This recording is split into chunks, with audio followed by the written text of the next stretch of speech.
Hello friends, today in this video I'm going to be walking through how to add quantity in Wix product. But before getting started this video, make sure to subscribe. How to 1 minute. So first of all, open your site dashboard and click on store products.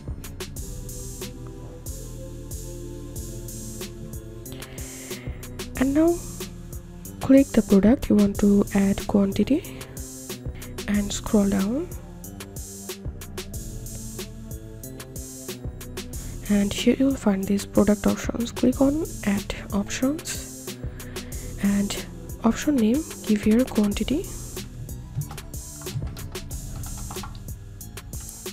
and show in product page as select list.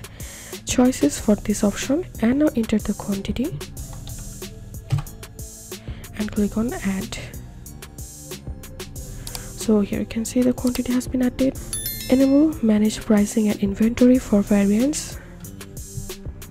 So fill up this form and click on apply. So this is how we can add quantity in Wix products. If you have any questions, feel free to post in description. If you think to see more WordPress videos, please check the links in descriptions. If this video helped you, give a thumbs up and please consider subscribe. How to 1 minute. Thank you for watching.